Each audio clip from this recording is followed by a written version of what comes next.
quando parliamo di grandi opere adesso, siamo presi da questa parola, grandi opere, non c'è stata al mondo una trasformazione, almeno per quel che riguarda l'Italia, così importante come i segni della Grande Guerra. Oggi li vediamo nascosti dalle erbacce, sono parte del paesaggio, parte del nostro patrimonio, ma se proviamo ad immaginare le nostre montagne, il nostro Veneto, senza quelle vestigia lo vedremo diverso, e quindi quanta trasformazione.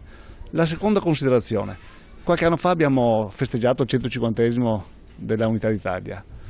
Io credo che se qualcuno immagina una trincea dove 7-8 soldati di 20 anni, provenienti da tutta l'Italia, hanno condiviso per 3-4 anni uno spazio angusto, senza cibo, al freddo o al caldo, e soprattutto la riflessione che faccio è: non si capivano, perché avevano non dialetti diversi, lingue diverse. E dopo 4 anni sono usciti da quelle trincee, quelli che sono usciti, e hanno condiviso un valore di Italia. Io credo che questa è la Grande Guerra, che comincia nel 14-15, finisce di fatto con la Seconda Guerra Mondiale, è veramente quel percorso difficile, umanamente importante, che ha fatto l'Italia. Chiediamo agli iscritti di quei ragazzi di quelle trincee, che oggi in qualche modo ricordiamo anche in questo libro, chiediamo a loro se la parola pace non è importante.